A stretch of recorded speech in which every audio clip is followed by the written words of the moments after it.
Fala pessoal, tudo bem? Prazer, professor Lúcio Adriano, voltando a trabalhar com vocês na disciplina de Sociologia. Trabalhando com vocês agora o quê? Sociologia 2, módulo 4. Está na hora da gente fechar os nossos trabalhos. Vamos lá? Vamos dar sequência nos nossos trabalhos então, né? E fazer uma análise que é nova, é diferente, mas que leva em consideração as construções ideológicas das últimas, no mínimo, 3 aulas, né? Para que vocês possam entender como você pode aprofundar numa análise sociológica no intuito de conhecer melhor o universo ao seu redor. A sociologia, como ciência do agora, tenta refletir de maneira acadêmica a respeito de problemas que se dão no presente momento e como esses problemas podem ser pensados, solucionados e trabalhados no intuito de construir uma sociedade melhor. Para isso, olhamos para onde? Para as ideias e para o passado. Para quê? Para que essas experiências, essa memória, ela sirva como elemento fundador de uma comunidade melhor. Você aprende com as experiências que você teve, tanto de vitórias quanto de derrotas. Lembrando que você aprende muito mais perdendo, tá? Porque a derrota é reflexiva. Aqui, ó, estamos trabalhando o quê? O módulo 4, certo? Agora a gente vai entrar na unidade 4, perfeito? Os temas que a gente vai discutir inicialmente são esses aí, ó. A luta pela conquista de direitos e os movimentos sociais. Pensem bem. A gente falou sobre desigualdade social durante todo esse curso. A gente falou sobre preconceito, a gente falou sobre violência, a gente falou sobre processos de exploração, a gente falou sobre consciência e educação. E aí, de repente, a gente se depara com mais um debate que é interessante. E que, detalhe, leva todos os outros itens que eu citei para vocês em consideração. Por isso, quando você vai amarrar uma perspectiva ideológica, você tem que entender que é como uma roda dentada que vai encaixando gomo a gomo e vai dando sentido a toda a movimentação daquela estrutura mecânica. Tem como eu falar de conquista de direitos sem falar dos meus deveres, sem falar da exploração, das diferenças, da violência? Porque, vejam, se eu preciso conquistar direitos, é porque algo de equivocado se desenvolveu. Quer ver, olha só, eu vou fazer um trocadilho com vocês, vou fazer uma análise com vocês, que ela é boba, simples, mas que é muito significativa. Quer ver, olha só, quem vem primeiro, o crime ou a lei? Aí vocês devem pensar, ah não, sem crime não tem lei, ah não, sem lei não tem crime. Pois bem, tecnicamente falando, a lei vem primeiro. Ah, mas por que a lei vem primeiro? É porque é o processo de reflexão sobre a ação do indivíduo que é capaz de criminalizar a ação. É exatamente isso. A lei vem primeiro, ela precede o crime. O crime, antes de ser crime, ele era uma má conduta social. Simplesmente isso. Algo que a comunidade via e não gostava, mas que de repente não havia jurisprudência sobre aquilo. Aí, de repente, a ciência do direito vem e reflete a respeito daquele aspecto. E aí, torna uma má conduta uma conduta criminosa. Então, se a lei precede o crime, eu diria para vocês, para que você possa falar da conquista de direitos, algo teve que se desenvolver de maneira equivocada sociologicamente, se 1 ano, 2 anos, 3 anos ou 1000 anos, esse algo se reforçou historicamente. E aí houve um momento da quebra desse laço. E aí direitos são constituídos. Então vale muito a pena vocês entenderem que, olha só, toda organização social, seja ela qual for, na antiguidade, na era média, na era moderna, na era contemporânea, toda organização social ela é pautada por direitos e deveres. Quem vai editar, geralmente, é a estrutura que está no poder. Só que qual o detalhe? Em muitos momentos, esses direitos e deveres, eles eram diferentes em meio a diferentes categorias sociais. Não eram normatizados, não eram tecnicamente refletidos a ponto de gerar a mesma base, o mesmo parâmetro para toda a comunidade. Entretanto, depois de Hobbes, depois de Rousseau, com as revoluções francesa e industrial, quer dizer, Inglaterra e França, a coisa ganhou uma configuração. Quando eu falo coisa, eu falo as deliberações sobre direitos, lá no Iluminismo, nos quais, o que aconteceu? Deliberaram-se direitos que são naturais e comuns a todo ser humano. E dessas deliberações, a nossa sociedade hoje está organizada, está fundada, está alicerçada, tem como infraestrutura. Eu diria para vocês que infraestrutura é a base da casa, entendeu? É aquela buraco que você cava ali e coloca cimento, e coloca pedra, e aí você pode construir uma casa de 1 andar, 2, 3, às vezes até um prédio. Então é o fundamento. Isso nós chamamos de infraestrutura. E o que é a superestrutura? Ah, não, é como se você pensasse ali na decoração da casa, na cor das paredes, tá? Nas luminárias que você há de colocar. Isso seria a superestrutura. Eu diria para vocês que a superestrutura hoje é a educação, é a política, são as políticas públicas pensadas para resolver problemas sociais, como, por exemplo, o da saúde, o do transporte, o da educação, tá? Como diminuir o congestionamento que hoje existe nas vias paulistas ou paulistanas, né? Ah, não, e em Brasília, como melhorar o trânsito? E em Goiânia, né? Na hora de vir aqui, por exemplo, para Trindade, tá? No horário de pico, como fugir do congestionamento? Pô, melhorando o transporte público. Como é que melhora? Essa resposta, se você for me dar, você vai estar trabalhando com prospectos de superestrutura. Pois bem, quando trabalhamos aqui, ó, conquistas de direitos. Poxa, Hudson, o que são direitos? Direitos são todos aqueles elementos que você tem para consigo, no momento do seu nascimento até o momento da sua morte, que trazem para você uma capacidade de diálogo social de maneira ampla e restrita. Por exemplo, direito à liberdade, direito de ir e vir, a liberdade de expressão são direitos fundamentais, que inclusive, graças ao nosso bom Deus, graças à ciência, graças à existência de seres humanos espetaculares, não só foram constituídos, mas foram trazidos como um algo verdadeiro, um algo possível e que melhora a nossa condição de desenvolvimento. Dá uma olhadinha aí, por favor, no segundo parágrafo, o que são direitos? O que aparece para vocês aí, que é a definição que está no material de vocês? Ali, ó, os direitos são, tá, o que as pessoas podem fazer além das necessidades básicas que precisam ser garantidas. Como assim, pessoal? A casa, necessidade básica, a casa, o vaso sanitário, a canalização de esgoto que conduz os dejetos até o local adequado, que é a empresa de tratamento de esgoto, correto? A água encanada, isso é básico. E, para além desses direitos que são básicos, tá, existem os direitos que pulam, né, que extrapolam essa condição e que trazem uma condição melhor para o ser humano. Tá? Tá aí, ó, aquilo que as pessoas precisam fazer. Quem estabelece, tá, o que os habitantes de determinados, perdão, tem um erro aí, né? Deveria ser separado. Determinado país podem e devem fazer, tá, é a sociedade. Então, fora essa separação de determinado país, tá, os direitos, eles vão para além do nosso básico de desenvolvimento. Você tem direito à casa, à luz, à água? Tem. O governo tem que prestar esse serviço? Tem. Mas tem direito de ir e vir, de criticar o governo do qual você está vinculado. E isso, hoje, é subestabelecido legalmente. Ah, onde, Hudson? Lá na Constituição.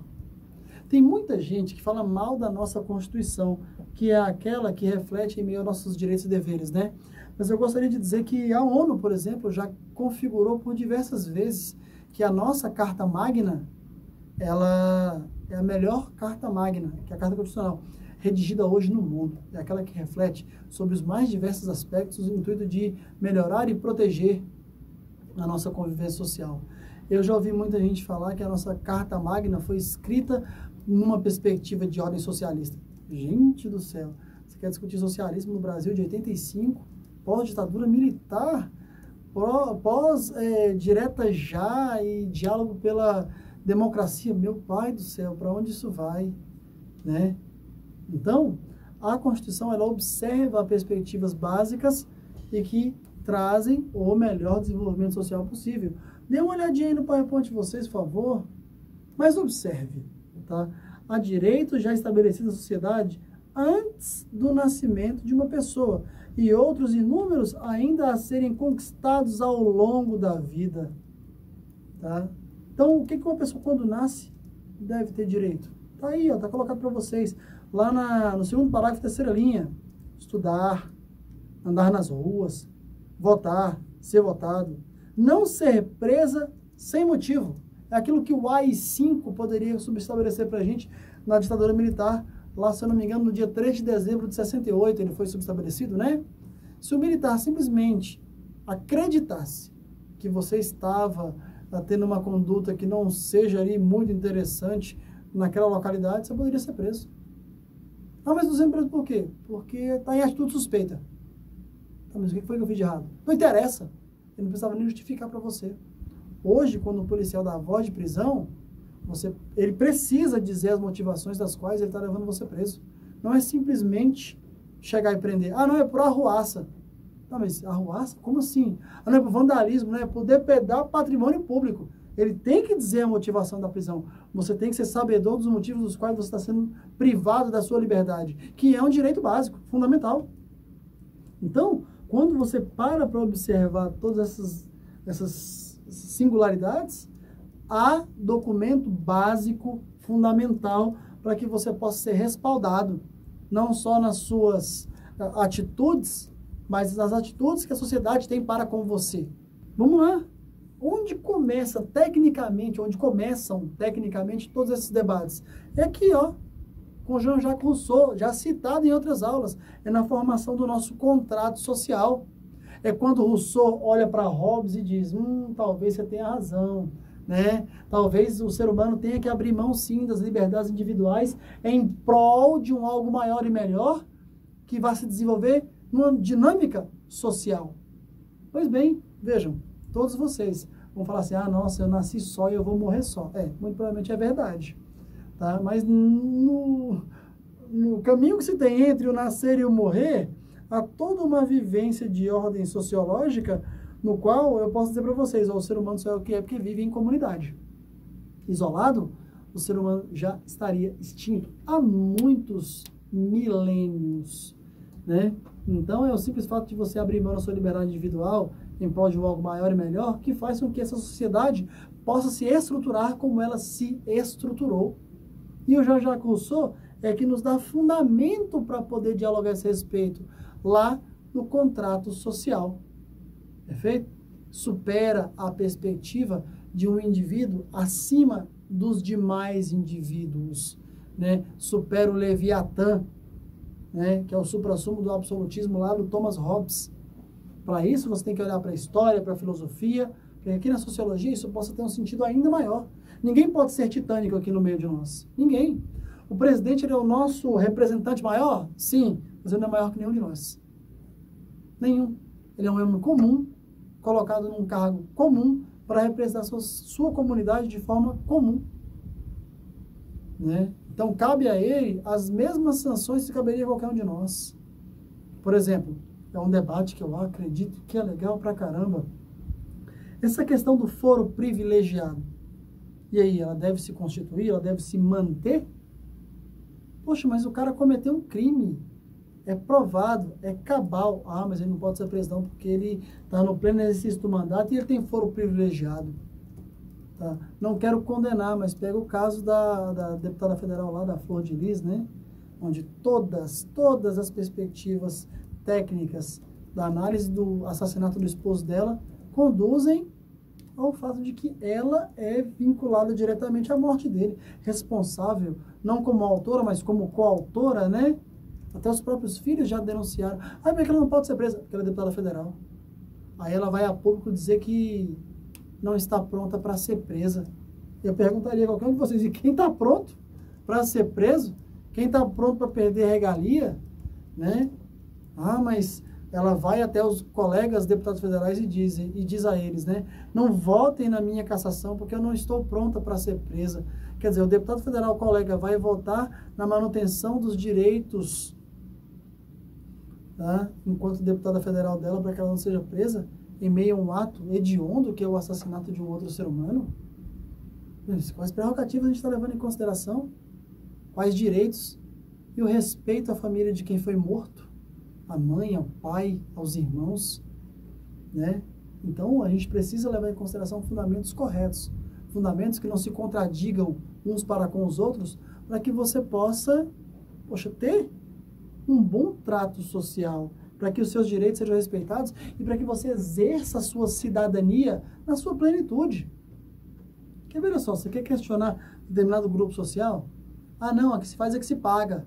Ah, não, matou, tem que morrer. Bandido bom é bandido morto. Então tá, eu sou cristão, sou católico, sou praticante. Aqui, ó, minha aliança, meu casamento foi dentro da igreja católica, tá? Eu, como bom católico, eu refletindo para comigo, eu chego a uma conclusão legal, tá? Eu, como bom católico, devo defender a pena de morte? Ai, será que sim, será que não? Porque o exemplo de Cristo é o do perdão, é o do dar a outra face. Em momento algum, a Bíblia, no Novo Testamento, dá ao homem o direito de tirar a vida do próprio homem. Ou eu, como bom cristão e bom católico, como eu posso defender essa ideia? Não, eu defendo a pena de morte, mas eu sou católico. Você percebeu que você está cometendo um pecado? Que tem uma contradição pontual? Certa vez eu fui conversar com uma pessoa que falou assim, ah não, mas lá no livro de Êxodo, diz-se que para se afastar do pecado, se tiver que cortar a mão, que corte, se tiver que furar o olho, que fure, tá? Ah, tá. Então isso institucionaliza a violência. Pois é, mas Êxodo é o Antigo Testamento. Eu falei Novo Testamento, tá? Cristo é amor, Cristo é misericórdia. Pois bem, esse ótimo exemplo de Cristo facilita demais o trânsito e o desenvolvimento dos conceitos de direito e de cidadania. O que é ser cidadão? Ser cidadão é você transitar sociologicamente, respeitando aos seus direitos e aos direitos dos outros. Isso é ser cidadão. Não é só jogar dinheiro, não é só jogar o lixo no lixo ou votar no dia das eleições. Para presidente, para governador, para prefeito. Ser cidadão é transitar de forma austera, livre e respeitosa para consigo e para com os outros ao seu redor. Isso é ser cidadão. Tá? Então, quando você fica maravilhado, ah, nossa, o japonês durante a Copa do Mundo foi lá e tal, e pegou o lixo nos estádios e jogou e deixou a área limpa. Gente, isso é um exercício de cidadania. Mas existem milhares, dezenas de outros que a gente pode trabalhar no intuito de transformar a nossa comunidade numa comunidade melhor. Eu não sou goiano, eu sou brasiliense. Quem é tão abrasivo quanto o goiano, cara? Eu fiquei maravilhado quando eu cheguei nesse Goiás aqui, da forma com a qual nós fomos recebidos, tá? Era o sorriso, era a comunidade farturenta mesmo, certo? Aquele clima amistoso. Nossa, como é gostoso estar aqui nesse Goiás. Já o brasiliense, eu falo, por ser brasiliense, nós somos frios. Nós somos geralmente narcisistas, egocêntricos, né? E isso mostra como o nosso relacionamento social pode ser problemático. Então, nesse conceito de direito associado à cidadania, é sempre caminhar para um lugar melhor, uma vivência melhor, certo? E aí, poxa, os movimentos sociais, eles buscam desconstruir as desigualdades sociais. Eles buscam desconstruir toda essa violência que às vezes nos circunda. Então, aqui, ó, tá citado para vocês aí, tá? Os movimentos de trabalhadores rurais sem terra, os movimentos pelos direitos das mulheres, tá? Pelos direitos dos negros, pelos movimentos LGBTs, tá? Eles querem o que, esses movimentos sociais, em última instância? Eles querem respeito, tá? Eles querem o quê? Um trato que seja pautado pela dignidade, tá? Pelo respeito à escolha do outro, porque só compete ao outro escolher aquilo que ele quer para si, desde que ele não rompa com os benefícios, com os direitos, com as prerrogativas individuais dos outros. O que eu faço do meu corpo só compete a mim, desde que eu não desrespeite a ninguém. O que eu faço das escolhas, tá, de ordem sexual, de ordem política, só compete a mim, desde que não desrespeite a ninguém. Se todo mundo for pautado por esse princípio, eu acredito que a nossa comunidade há de caminhar para um lugar melhor. E assim, o desenvolvimento desses conceitos, eles se tornam muito maiores e muito melhores e muito mais significativos. Para comigo que sou adulto, para com você que é jovem, para com aquele que hoje vive a primeira fase, a infância. Galera, Foi muito bom e é muito bom estar com vocês. Um beijo gigante e até daqui a pouquinho. Tchau, tchau.